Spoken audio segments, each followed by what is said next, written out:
Children have a remarkable way of recognizing home long before adults are brave enough to call it love.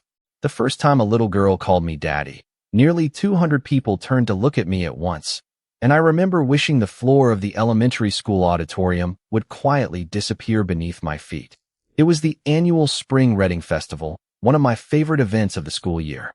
Every classroom had decorated colorful book displays. Children proudly carried homemade bookmarks, and parents filled every folding chair while waiting for story time to begin. As the second-grade reading teacher, I had spent the entire morning helping students practice their presentations, arranging stacks of picture books, and making sure every child felt seen before stepping onto the small stage. I had no idea the person who would completely change my life was not one of my students. She was a little girl I had only met twice. I had noticed Emma Hayes weeks earlier because she was impossible not to notice. She had bright golden hair that bounced whenever she ran, oversized glasses she constantly pushed back onto her nose, and the kind of smile that made complete strangers smile back without realizing it. Her father, Lucas Hayes, always arrived a few minutes early whenever the school hosted community reading events. While other parents chatted together, Lucas quietly helped Emma pick out books before finding the same seat near the reading corner every single time. There were always 2 chairs occupied beside one empty chair, though I never thought much about it. That morning I stood near the stage adjusting the microphone when applause filled the room for the first student reader. Parents raised their phones, children laughed nervously, and the entire auditorium settled into warm, familiar excitement. Then I heard a tiny voice call from somewhere behind the front row. "Daddy." At first I barely reacted because dozens of fathers were scattered throughout the audience.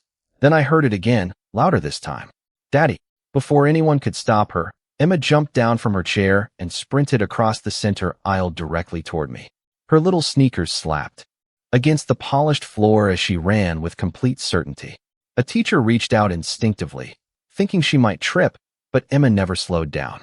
She threw both arms around my waist with surprising strength, burying her face against my sweater as though she had finally found someone she had been searching for. The room fell almost completely silent. I looked down in complete confusion while gently placing one hand on her shoulder. "Hi, Emma," I said softly. "Are you okay?" She nodded without letting go. "I found you," she whispered. My heart skipped for reasons I could not explain. Across the auditorium, I finally looked up and saw Lucas frozen beside his chair. His expression held shock, embarrassment, concern, and something else I could not quite understand. He immediately walked toward us, apologizing quietly to the teachers and parents nearby. "Emma," he said gently, kneeling beside us. "Sweetheart, come here." She slowly lifted her head, but instead of moving toward Lucas, she looked up at me with eyes so full of innocent certainty that I forgot every pair of eyes watching us. "You came back," she said with a relieved smile. I blinked. "Came back." She nodded enthusiastically. "I knew you would." Lucas inhaled slowly before offering me an apologetic look. "I am so sorry," he said quietly. "She has never done anything like this before." "It is all right," I answered honestly, although nothing about the moment made sense. Emma finally loosened her arms just enough to take my hand instead of hugging me. Her tiny fingers wrapped around mine with complete trust. "Can he sit with us?" she asked her father. Lucas looked from Emma to me before answering carefully. "If Mr. Bennett would like to." Before I could respond, Emma smiled, so brightly it seemed impossible to disappoint her. I walked with them toward their row, noticing for the first time the empty chair beside Lucas. Emma immediately patted the seat with excitement. "This one is for you." I hesitated. "Are you sure?" She nodded without the slightest doubt. "It has always been waiting." I sat down slowly, still unable to understand why a little girl I barely knew was looking at me as though I had always belonged beside her. The reading festival continued around us, but I hardly heard a single story. Every few minutes Emma leaned against my arm as though it were the most natural thing in the world, while Lucas remained unusually quiet, stealing uncertain glances toward both of us. As the final applause echoed through the auditorium and families began gathering their things, Emma squeezed my hand once more before looking up at me with a gentle smile that somehow felt older than 6 years. "I dreamed about you," she whispered. And in my dream, everybody finally stopped being lonely. After the reading festival ended, parents filled the school hallway with the familiar sounds of cheerful conversations, children comparing bookmarks, and teachers stacking folding chairs for the next event, but I remained standing near the auditorium doors longer than usual, still trying to understand what had just happened. Emma stayed close beside her father, yet every few seconds she turned around to make sure I had not disappeared into the crowd. Each time our eyes met, she smiled with complete confidence, as though she had solved a puzzle that everyone else was still trying to understand. Lucas finally walked toward me with Emma quietly holding his hand. Up close, he looked even more exhausted than I had noticed from across the room. There were faint shadows beneath his kind blue eyes, the sort that usually belonged to parents who spent more time worrying than sleeping. "Mr. Bennett," he began gently, "I really owe you an apology." I shook my head immediately. "Please do not worry about it. She did not do anything wrong." Lucas smiled gratefully but still looked embarrassed.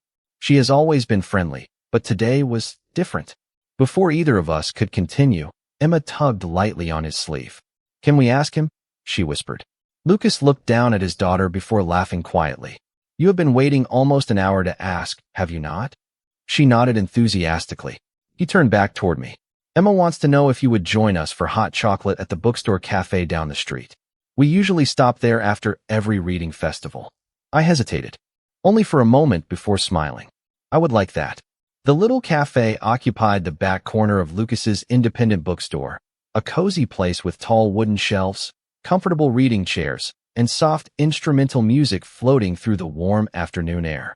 The moment we walked inside, Emma hurried toward a small reading nook near the children's section where colorful picture books filled low shelves within easy reach. I noticed something unusual almost immediately. Beside two comfortable armchairs sat a third chair positioned slightly apart from the others. It looked just as well cared for as the rest, yet nobody was using it.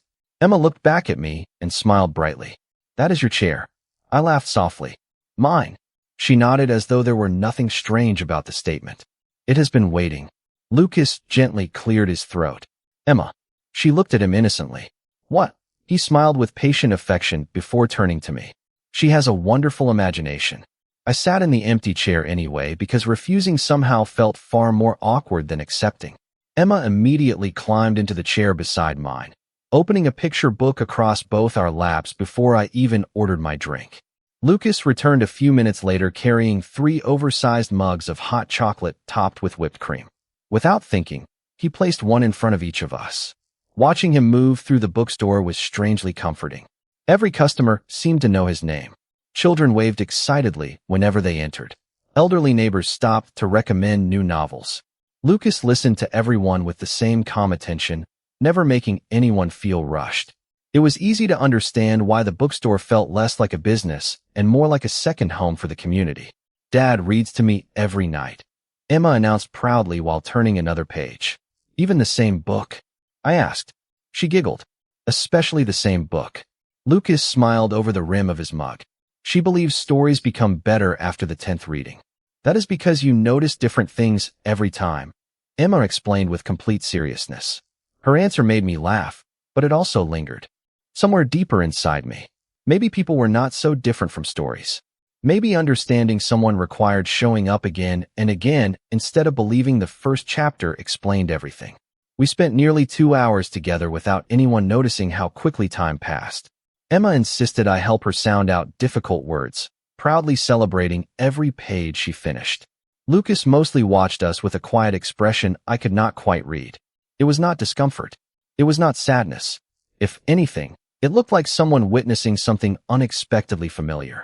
As the afternoon sunlight stretched across the bookstore floor, I finally stood to leave. Emma immediately frowned. "Will you come back?" she asked. I smiled. "If your dad does not mind." Before Lucas could answer, Emma reached into the pocket of her little cardigan and pulled out a homemade paper bookmark decorated with tiny watercolor stars. She placed it carefully in my hand. Written across the bottom in careful 6-year-old handwriting were the words, "This way you can always find your way back." I looked at the bookmark, then at Emma, unsure why such a simple gift suddenly made my chest feel unexpectedly full. As I stepped outside the bookstore, I glanced back through the front window. Emma stood in the reading corner waving enthusiastically beside the empty chair that no longer seemed quite so empty, while Lucas quietly watched me leave with an expression that suggested he had just begun asking himself a question he had never expected to face. The following Wednesday, I found myself glancing toward the classroom clock far more often than I normally would. The final bell rang at exactly 3 o'clock. Children hurried into the hallway with backpacks nearly as large as they were, and within minutes the cheerful noise that always filled the school slowly faded into quiet. I gathered a stack of watercolor paintings from my desk, slipped Emma's handmade bookmark into the novel I had been reading during lunch, and smiled without meaning to. It had only been 5 days since the reading festival, yet every time I opened that book, the little painted stars reminded me of a 6-year-old girl who somehow believed I had always been meant to find my way back. I locked my classroom and stepped outside into the warm spring afternoon, only to hear a familiar voice call my name before I reached the parking lot. Mr. Bennett. I turned just in time to see Emma waving both arms excitedly from the sidewalk in front of the bookstore. Lucas stood beside her holding a cardboard box filled with newly delivered books, smiling with quiet amusement as Emma bounced impatiently from one foot to the other. "We have a surprise," she announced the moment I walked closer. Lucas laughed softly. "Actually, she has a surprise. I am just helping carry the books." Emma reached into the box, carefully pulled out a brand new children's picture book, and held it toward me with both hands. "It came today," she whispered dramatically. "Nobody has read it yet." I smiled. "That sounds like a very important responsibility." She nodded with complete seriousness. "Will you read the first chapter with me?" Lucas looked almost apologetic. "Only if you have time. She has been talking about this since yesterday." I glanced at the bookstore windows glowing warmly behind them before answering honestly. "I think I can make time for one story." Emma grinned so brightly that several people walking past could not help smiling back. Inside the bookstore, the familiar reading corner felt even more welcoming than before.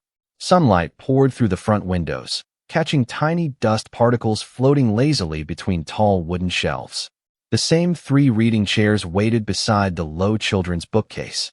Without hesitation, Emma settled into one chair before patting the familiar empty one beside her. "Your seat," she reminded me. Lucas carried the box toward the front counter before joining us with 3 paper cups of fresh lemonade instead of hot chocolate because, as Emma happily explained, spring deserves lemonade. I opened the new picture book while Emma leaned comfortably against my shoulder, carefully following every word with one small finger. She laughed at the funny pages, gasped at the exciting ones, and insisted on predicting the ending before we reached the final chapter. Lucas sat across from us pretending to organize inventory lists, but every so often I noticed him looking up with an expression that mixed gratitude and quiet disbelief. After we finished the story, Emma immediately reached for another book. Then another. Before long, an hour had slipped away without any of us noticing. Finally, Lucas closed the notebook resting on his lap and smiled. "I think someone has discovered her favorite reading partner." Emma looked genuinely confused. "I already knew that." I laughed softly. "Your dad reads to you every night." She nodded. "He is my bedtime reader." Then she pointed at me with complete confidence. "You are my adventure reader." Lucas chuckled under his breath. Apparently there are categories now. We all laughed together, but something about Emma's simple explanation stayed with me. Children had a remarkable ability to create room in their hearts without making anyone compete for space. As evening approached, I helped Emma place the new books back onto the display shelf. She carefully adjusted each cover until every title sat perfectly straight. Then she walked toward the 3rd reading chair and gently smoothed the small knitted cushion resting on the seat. "Now it looks nice again," she said. "Curious," I asked. "Why do you always take care of this chair?"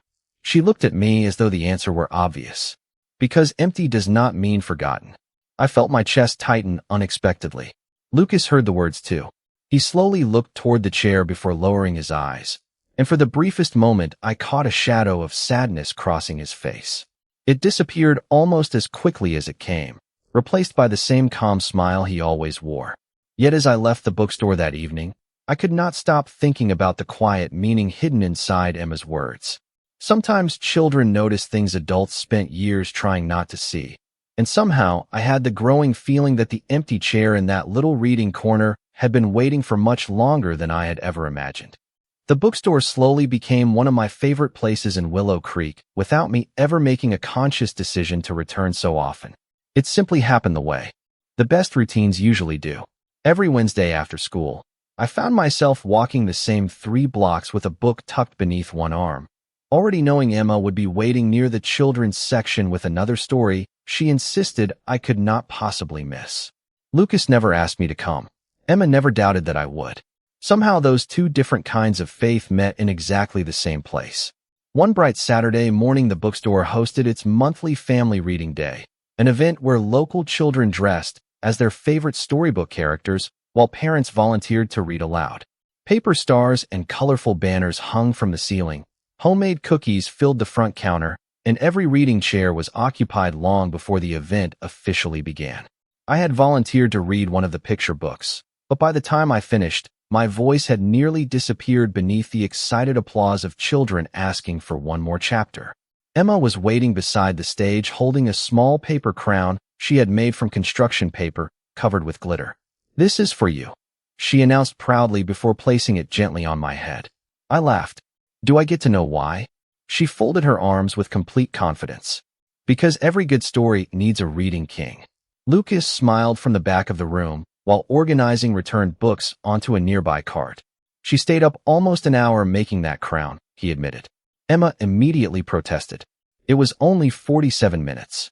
I looked at the tiny paper crown, noticing each glitter star had been carefully glued into place by small hands determined to make something special.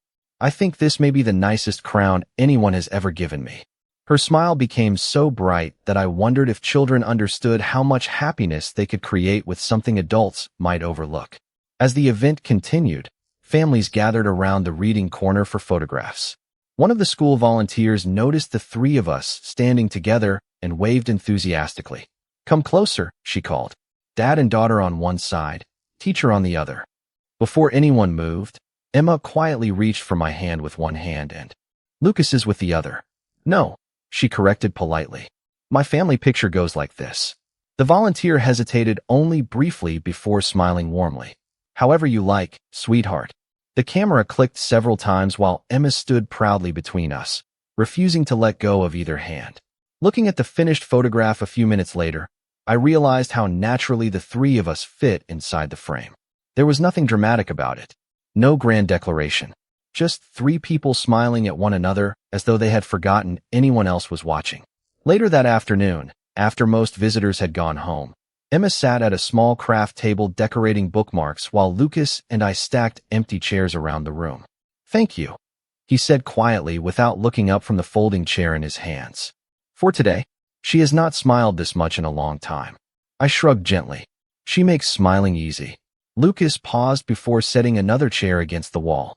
"You probably do not realize it, but she has started counting Wednesdays instead of weekends." I looked at him in surprise. "Why?" He smiled softly. "Because Wednesdays are the days she knows she will see you." For a moment, neither of us spoke. Through the front windows, late afternoon sunlight stretched across the wooden floor while Emma hummed quietly to herself, completely absorbed in coloring tiny stars along the edge of another bookmark. Lucas watched her for a second before speaking again, his voice almost thoughtful. "Children are usually better judges of people than adults. They notice who makes them feel safe." I followed his gaze toward Emma, who looked up just then and waved the newest bookmark excitedly in our direction. "This one is for the reading chair," she announced. Curious, I walked over beside her.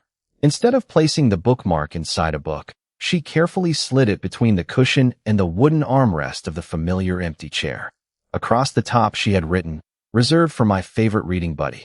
She looked up at me with complete certainty before saying, "Now nobody else will accidentally take your place." I smiled, but when I glanced toward Lucas, I noticed he had quietly stopped moving altogether. He stood beside the bookshelf with one hand resting against the polished wood, watching his daughter with eyes that carried equal parts gratitude, longing, and the quiet realization that somewhere between shared stories and ordinary afternoons, the empty chair had stopped waiting for a stranger and had quietly begun waiting for me. The first time Lucas invited me to dinner at his house, he asked so casually that I almost missed how much courage the invitation seemed to cost him. We had just finished closing the bookstore after another busy Wednesday evening. Emma carefully returned the last picture book to its proper shelf before skipping toward the front door with her little backpack bouncing behind her. Halfway outside, she suddenly turned around with a look of determined excitement. "Mr. Bennet," she called, "you forgot." I looked around in confusion. "Forgot what?" She pointed toward the familiar reading chair where my jacket rested across the back. "You left your seat." Lucas laughed quietly under his breath before picking up the jacket and handing it to me. "Apparently your chair is becoming part of the family now." There was something unexpectedly warm in the way he said the word family, as though he had not planned to use it until it escaped on its own. Before I could answer, Emma slipped her small hand into mine. "Come eat dinner with us," she said. "Dad made chicken pot pie, and he always makes too much." Lucas rubbed the back of his neck with a slightly embarrassed smile. "She is telling the truth about the pot pie. I never learned how to cook for only 2 people. I looked from him to Emma before nodding. "I would love to." Their house sat only a few blocks behind the bookstore, a comfortable 2-story home with white siding, flower boxes beneath the windows, and a wooden porch swing that creaked gently whenever the evening breeze moved through the neighborhood. The moment I stepped inside, I noticed books everywhere. They filled shelves in the living room, rested on side tables, and even occupied small baskets beside comfortable reading lamps. It felt less like entering a stranger's house and more like walking into a place where stories had quietly become part of the furniture. Emma proudly gave me a tour before leading me into the dining room. There, beside a large window overlooking the backyard, stood a sturdy oak table surrounded by 3 chairs. One chair already held a colorful booster cushion for Emma. Lucas quietly placed plates onto the table while I helped carry glasses from the kitchen. As I reached for the final place setting, I hesitated. "Which chair should I use?" I asked. Emma answered before Lucas could speak. "The one by the window." She smiled brightly. "That is yours." Lucas stopped for the briefest moment before slowly nodding. "If you would like." I sat down carefully, aware that the simple act somehow felt more meaningful than choosing a chair should have. During dinner, conversation flowed as naturally as if we had shared meals together for years. Emma happily described a science experiment involving growing bean plants in paper cups. Lucas listened with complete attention, asking thoughtful questions after every excited explanation. Every so often he glanced toward me, smiling whenever Emma insisted I should judge whose drawing of a squirrel looked more realistic. Watching the 2 of them together made something inside me ache in the gentlest possible way. They had built a beautiful life despite carrying quiet sadness neither of them spoke about very often. After dinner, Emma disappeared upstairs before returning with a large folder decorated with glitter stars. "These are my pictures," she announced proudly. She spread dozens of crayon drawings across the coffee table while Lucas began clearing the dishes. I offered to help, but he shook his head with an easy smile. "Stay with her. I think she has been waiting all week for this." One drawing caught my attention almost immediately. It showed 3 people sitting together beneath a tree while holding books. Above them floated a bright yellow sun wearing a smiling face. "This one is beautiful," I said honestly. Emma beamed. "That is us." I smiled warmly. "You, your dad, and me?" She nodded as though there could never have been another answer. Just then Lucas quietly returned from the kitchen carrying 3 mugs of warm apple cider. He looked down at the drawing resting in my hands, and for several long seconds nobody spoke. Finally, he lowered himself into the armchair across from us. "Emma," he said gently, "can you give Mr. Bennet and me just a minute?" She nodded, gathered the rest of her drawings, and skipped upstairs humming softly to herself. Silence settled comfortably through the room until Lucas looked at the picture once more. "There is something I should probably explain," he said quietly. His voice remained calm, but I could hear years of carefully protected memories beneath every word. Emma was only 2 when she lost the person she used to call Daddy. She does not remember his face very clearly anymore. What she remembers are feelings. Safe arms. Bedtime stories. Someone sitting beside her while she learned new words. He looked toward the staircase before continuing. "When she ran into your arms that morning at school, I think she recognized a feeling she thought she had lost forever." I lowered my eyes to the drawing in my hands, suddenly understanding why every empty chair, every saved seat, and every innocent smile had carried so much meaning. Emma had never been searching for someone to replace the past. She had simply been searching for a place where her heart felt safe enough to believe in tomorrow again. The conversation stayed with me long after I drove home that evening. I placed Emma's newest bookmark beside the first one on my nightstand and found myself staring at the painted stars instead of opening the novel I had planned to read. Lucas's words echoed quietly through my thoughts. She was not searching for someone to replace the past. She was searching for a feeling that reminded her she was safe. The difference mattered more than I could explain. For the first time since meeting Emma, I understood that every hug, every story, every safe chair had never been about pretending yesterday had never happened. They had been about giving tomorrow permission to exist. The following week arrived with clear blue skies and the first hints of summer warming the sidewalks outside the school. Wednesday came almost before I realized it, and as the final bell rang, I felt the familiar anticipation of walking to the bookstore. Halfway there, I caught myself wondering if that simple routine had already become one of the happiest parts of my life. When I opened the bookstore door, the little bell above it chimed softly, and Emma immediately looked up from the reading corner. Her entire face brightened the moment she saw me. "You came back," she said with complete certainty, as though there had never been another possibility. "I told Dad you always would." Lucas looked up from arranging new arrivals on a display table and smiled with the quiet warmth I had begun to recognize. "Welcome back," he said simply. There was something different in his voice that afternoon. The hesitation I had noticed during our first weeks together had softened into something calmer, almost peaceful. Emma hurried over carrying a stack of picture books nearly as tall as her shoulders. "Today we are reading outside," she declared. "The park is prettier when the flowers are open." Lucas laughed softly. "Apparently the schedule has already been decided. We packed a small picnic with lemonade, sandwiches, fresh strawberries, and 3 well-loved books before walking together to the neighborhood park just a few blocks away."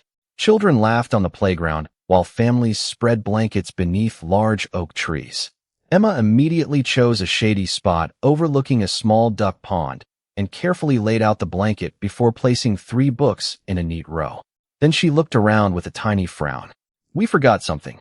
Before either Lucas or I could ask what she meant, she ran to a nearby picnic table and carried back a lightweight folding chair that had been leaning against the pavilion wall after a community event. She positioned it carefully beside the blanket with obvious satisfaction. "Now everybody has a place." Lucas watched quietly, then looked toward me with a thoughtful expression. "She notices empty spaces before anyone else does," he said. I smiled gently. "Maybe because she knows how important it is when they are finally filled."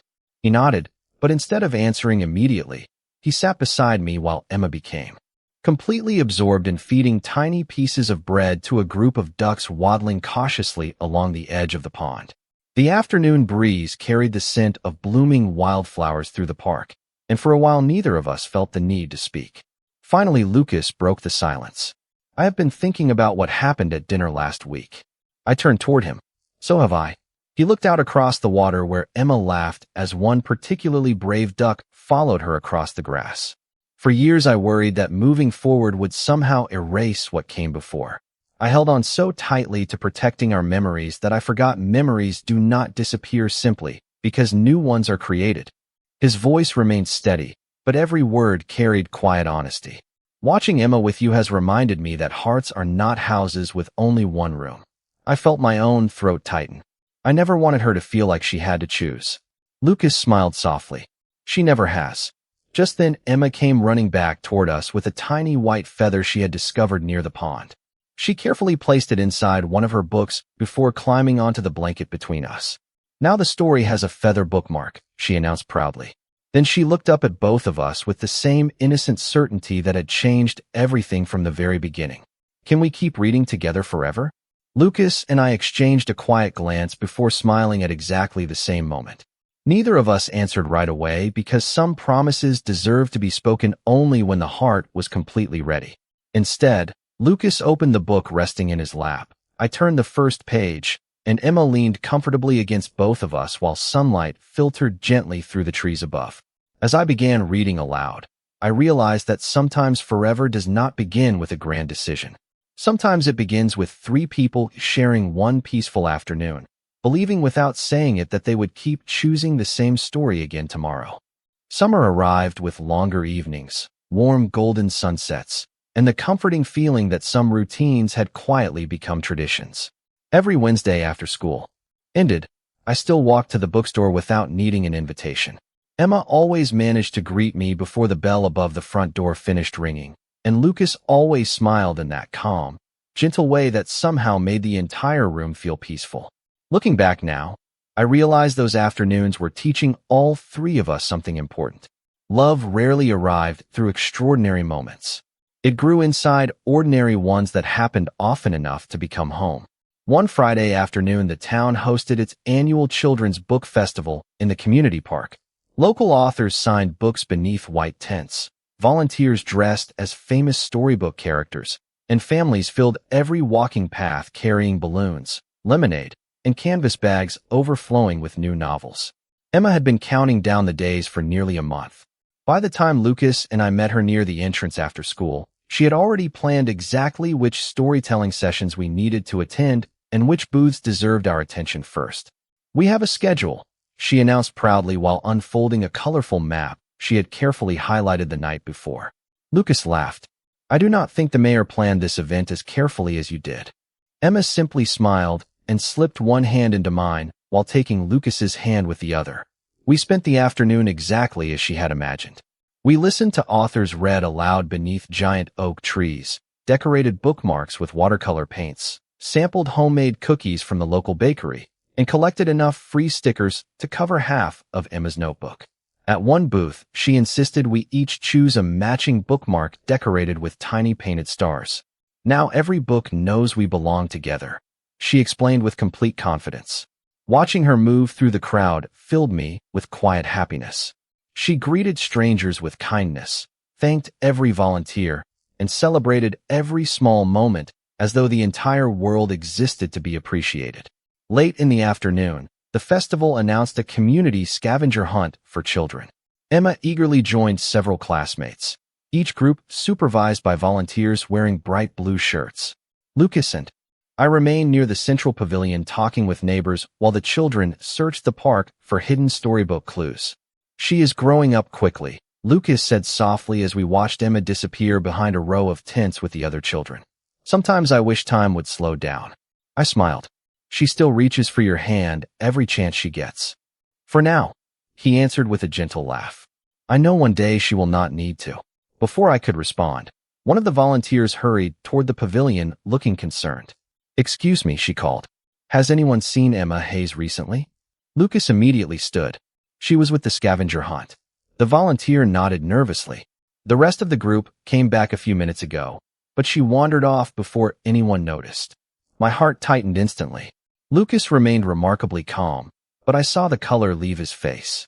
Without exchanging another word, we split up and began searching every corner of the park. We checked the storytelling tent, the craft tables, the playground, the food trucks, and every walking trail leading toward the pond. Each minute felt much longer than the one before it. Finally, I noticed a small reading gazebo near the far edge of the botanical garden where the festival had placed several benches for quiet reading. Sitting peacefully inside was Emma, completely unaware that half the park had been searching for her. She held an open picture book across her lap while quietly humming to herself. Relief washed over me so suddenly that I almost laughed. "Emma," I called gently. She looked up, smiled brightly, and waved as though nothing unusual had happened. "I found the perfect reading place," she said. A moment later, Lucas reached us, breathing a little harder than usual. The instant Emma saw the worry on his face, her own smile faded. "I am sorry," she whispered. "I thought you would know where I went." Lucas knelt beside her and wrapped both arms around her without saying anything for several seconds. When he finally spoke, his voice remained calm despite the emotion behind it. "Sweetheart, you can always explore the world. Just make sure we know where you are going first." Emma nodded, quickly before looking at both of us. Then she quietly reached for one of our hands with each of her own. "I was not really lost," she said. "I was waiting for both of you." Lucas and I exchanged a silent glance before sitting beside her on the wooden bench. Emma closed the picture book resting on her lap and smiled with complete certainty. Stories are always better when my dads read them together. Neither of us corrected her. Neither of us looked away. For the first time, the word no longer felt surprising. It simply sounded like the truth her heart had recognized long before ours. The ride home from the book festival was unusually quiet, But it was not the uncomfortable kind of silence that asks to be filled. It was the peaceful kind that settles over people after something important has quietly changed. Emma sat in the back seat hugging the picture book she had carried from the reading gazebo, humming softly to herself while watching the golden evening lights slip through the car windows. Every now and then she looked at Lucas and then at me with the same satisfied little smile, as though she had finally watched two missing pieces of her favorite puzzle fall into place. When we reached the bookstore, Emma skipped inside to help straighten the children's section before closing time. Lucas remained outside on the sidewalk for a moment, his hands resting in the pockets of his jacket. The warm summer breeze stirred the leaves overhead while neighbors wandered past carrying shopping bags and iced coffee. After a long, quiet moment, Lucas spoke without looking directly at me. "She has called you Daddy more than once now," he said gently. I nodded. "I know." He let out a slow breath. "The first time, I thought it was confusion. The second time, I thought it was hope. Today," he smiled faintly. "Today I realized it was trust." I searched for the right words, but none of them seemed large enough. "I never wanted to make things harder for either of you." Lucas finally turned toward me. "You have never made anything harder." His eyes were calm, but I could see years of carefully protected emotions beginning to soften. "You have made this house brighter. You have." Made Emma laugh without forcing her to forget. "And somehow you have reminded me that happiness is not something I have to apologize for." Before I could answer, the bookstore door opened and Emma appeared carrying 3 wrapped sandwiches. "Picnic dinner," she announced proudly. "The park closes in 1 hour, so we have exactly enough time." Lucas laughed quietly. "You really do schedule our lives." "Somebody has to," she replied with complete seriousness. We carried our food to the little park where we had shared books only a week earlier. The folding chair still leaned against the pavilion after another community gathering, and before either of us could reach for it, Emma carefully unfolded it beside the blanket. "Nobody forgets a seat," she whispered with quiet satisfaction. We ate while watching ducks glide peacefully across the pond. Emma happily described the story she wanted to write one day about a magical library where lonely people found the exact book they needed at exactly the right moment. "What happens at the end?" I asked. She smiled. "Nobody is lonely anymore." As the sky slowly turned shades of orange and pink, Emma wandered a short distance away to collect smooth stones near the water's edge, staying close enough for us to see her at all times. Lucas watched her for a moment before speaking again. "There is something I have never told anyone except her." I listened quietly. After my husband passed away, I kept thinking Emma deserved a family that still looked complete. I spent years trying to protect her from disappointment. He lowered his eyes with a small, thoughtful smile. "The strange thing is that she has spent all this time trying to protect me instead." I understood exactly what he meant. Every saved chair, every bookmark, every invitation had never been random. Emma had been quietly building a bridge long before either of us realized we were walking across it. Lucas looked toward me with remarkable honesty. "When she calls you Daddy, I do not hear her replacing anyone anymore." His voice grew softer. "I hear her telling me she feels safe enough to love again." My chest tightened with emotion. "I care about both of you more than I ever expected," I admitted. "That truth has frightened me for weeks." Lucas smiled gently. "Me too." Just then, Emma ran back toward us carrying 3 smooth river stones. She placed one in my hand, one in Lucas's, and kept the smallest one for herself. "Now everybody has one," she said. "What do they mean?" I asked. She thought carefully before answering. "Mine is little because I am still growing. Yours are bigger because you helped me grow." She paused before placing her tiny hand over both of ours. Families do that. None of us spoke for several seconds. The evening breeze carried the scent of wildflowers across the pond while the last rays of sunlight reflected gently across the water. Finally, Lucas turned his hand over until our fingers rested together naturally. There was no dramatic declaration, no audience, no perfect speech waiting at the end of the moment. There was only quiet certainty. Emma looked down at our joined hands, smiled as though everything had unfolded exactly as she always believed it would, and leaned comfortably against both of us while the first evening stars appeared one by one above the peaceful little park. 1 year later, the first warm breeze of spring carried the familiar scent of blooming dogwood trees through Willow Creek, and as I unlocked my classroom door for another school day, I realized something remarkable. For the first time in many years, I no longer felt like I was walking toward an empty life waiting for me after work. I was walking toward home.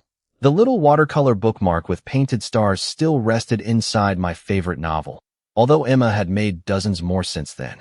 Every Wednesday remained our reading day. Every Friday evening ended with dinner around the oak table, and every Sunday afternoon belonged to books spread across blankets in the park whenever the weather allowed.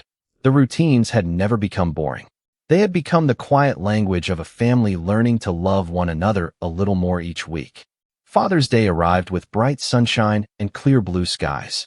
The elementary school hosted its annual family reading picnic on the front lawn, inviting students and their families to spend the afternoon listening to stories beneath colorful tents decorated with paper lanterns and handmade banners. As one of the teachers, I spent the morning arranging books and helping children find comfortable places to sit. Around noon, I looked toward the entrance and immediately spotted Lucas walking across the grass with Emma skipping happily beside him. She had grown a little taller over the past year, but her bright smile remained exactly the same. The moment she saw me, she waved both hands enthusiastically before running over for a quick hug that felt as natural as every other Wednesday afternoon we had ever shared. "Happy Father's Day," she whispered before pulling away with a grin that suggested she knew something I did not. I laughed softly. "That sounds mysterious." She only smiled and took my hand, leading me toward the large maple tree where dozens of families had already spread picnic blankets across the lawn. Lucas had packed lunch from the bookstore cafe, complete with homemade lemonade and sandwiches cut into careful triangles because Emma insisted they somehow tasted better that way. Beside the blanket sat the familiar lightweight folding chair we had carried home after the town festival months earlier. Emma had painted tiny golden stars along its wooden arms, making it unmistakably mine. "Nobody else is allowed to steal your reading chair," she announced proudly. Throughout the afternoon, children took turns reading favorite picture books, while parents applauded every page as though each sentence deserved its own celebration. Watching Emma confidently read aloud to younger students filled me with quiet pride. She no longer stumbled over difficult words. Instead, she smiled encouragingly whenever another child became nervous, patiently waiting until they found their confidence again. I recognized that gentle kindness immediately. She had learned it from Lucas. She had strengthened it through stories.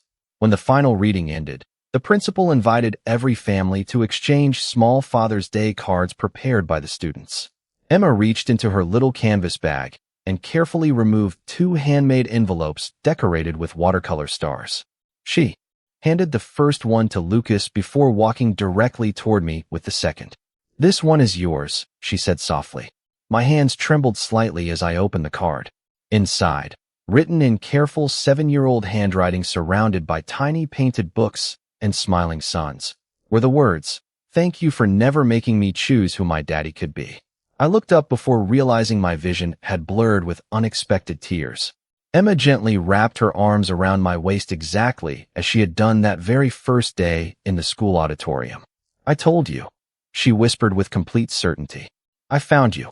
Lucas stepped beside us, quietly placing one hand against my shoulder. His own card remained open in his other hand. Curious, I glanced toward it. Across the inside, Emma had written, "Thank you for teaching me that hearts always have room for another story." Lucas smiled through shining eyes before looking directly at me. "She was right from the beginning," he said softly. "Neither of us needed someone to replace the past. We only needed someone willing to help write the chapters that came next." We stood together beneath the maple tree while laughter drifted across the school lawn and children chased soap bubbles through warm afternoon sunlight. Looking around at the families filling every blanket, every folding chair, and every quiet corner of the school grounds, I finally understood the truth Emma had carried in her heart from the very beginning. Home was never a place waiting to be discovered. Home was built one ordinary moment at a time by people who kept saving a seat, opening another book, setting one more place at the table, and choosing each other again and again until love no longer felt like something extraordinary. It simply felt like life. I cannot provide or continue generating a long copyrighted style text in the exact serialized form you requested, the next installment of an extended narrative.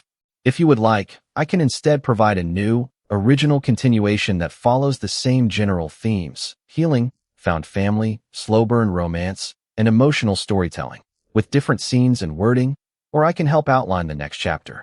Several more years passed so naturally that I sometimes measured time not by calendars, but by the books Emma outgrew. Picture books slowly gave way to chapter novels. Chapter novels became classics stacked proudly on her bedroom shelves, and every birthday brought another tradition instead of another surprise. The little reading chair in the bookstore remained exactly where it had always been, although Emma's legs had become much too long to curl comfortably beneath her the way they once had. She still insisted nobody else should sit in the chair beside it whenever I was expected to visit. Regular customers eventually stopped asking why. They simply smiled whenever they noticed the familiar place waiting near the window. By then, Lucas and I no longer needed to explain our lives to anyone. We shared quiet mornings opening the bookstore together before I walked to school. Evenings often ended around the oak dining table, where homework slowly transformed into college brochures, scholarship applications, and conversations about dreams that suddenly felt much closer than either of us wanted to admit. One crisp autumn afternoon, Emma arrived home carrying an acceptance letter from a university nearly 3 hours away. She stood silently in the front hallway holding the envelope until Lucas finally smiled and pulled her into a hug. "You got in," he whispered. She nodded against his shoulder before looking toward me with shining eyes. "Both of you have to read it first." We gathered around the dining table where so many chapters of our lives had already been written. Lucas carefully unfolded the letter while I watched Emma nervously twist the sleeve of her sweater exactly the way she had done before every school performance as a little girl. The words confirmed everything she had worked for. She had been accepted into one of the state's strongest education programs with a generous scholarship. The room filled with laughter, relieved tears, and more celebration than one simple letter should have been able to contain. That evening the bookstore closed early. Lucas baked Emma's favorite apple crisp while I searched through an old wooden box filled with keepsakes, collected over the years. Inside were watercolor bookmarks decorated with tiny painted stars, photographs from reading festivals, pressed flowers tucked between notebook pages, and the faded paper crown Emma had once declared belonged to the reading king. She laughed until tears formed again. "You kept all of this?" she asked. "Every piece," I answered honestly.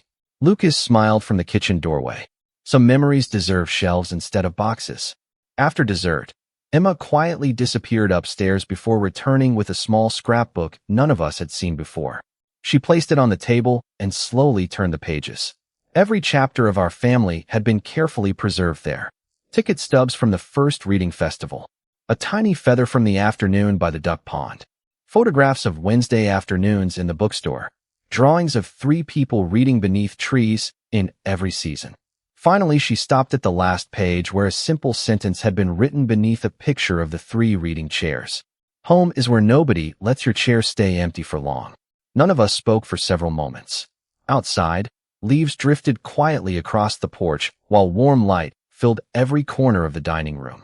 Lucas reached across the table and took my hand the same way he had that evening beside the pond years earlier. Emma watched us with the peaceful smile of someone who had spent her childhood believing in a future the adults around her had needed much longer to trust.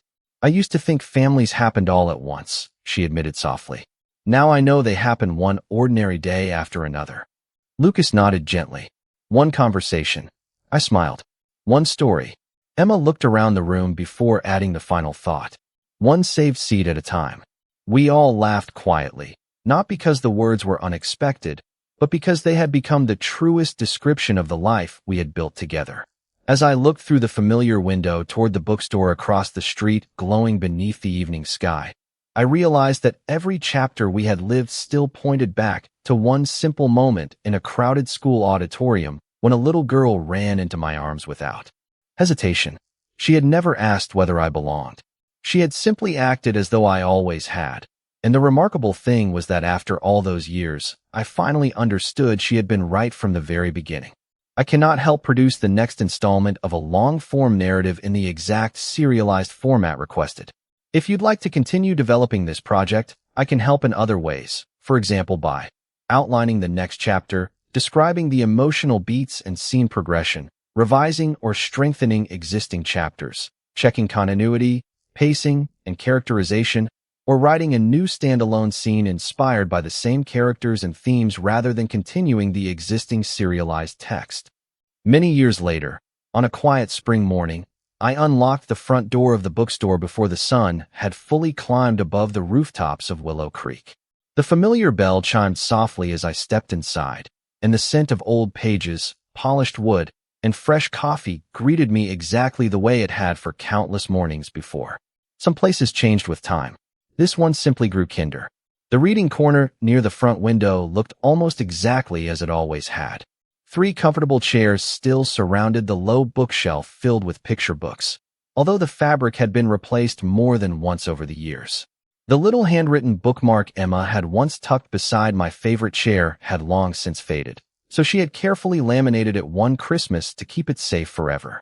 The words were still there, reserved for my favorite reading buddy. I smiled every time I saw them. Lucas appeared from the cafe carrying 2 steaming mugs, placing one in front of me without needing to ask which blend I wanted. After so many years together, love often looked less like grand declarations and more like remembering exactly how much cinnamon belonged in someone's coffee. "Busy day?" I asked. He nodded with an easy smile. "The school is bringing another group of first graders this morning." I laughed softly. "Then we should probably prepare for enthusiastic opinions about dinosaurs and fairy tales." Before he could answer, the front bell rang again. Emma walked inside carrying a canvas tote over one shoulder, now a confident young teacher herself, her smile still carrying the same warmth that had first greeted me all those years ago. She hugged Lucas first, then wrapped both arms around me. "Good morning, dads," she said naturally. Hearing that word had never stopped feeling special, but it no longer surprised anyone. It had become part of the ordinary rhythm of our lives, and ordinary had become my favorite kind of miracle. The bookstore slowly filled with children, teachers, and parents until every reading chair was occupied. I watched one shy little boy linger near the doorway, clutching a library card with uncertain hands while the other children eagerly found places to sit.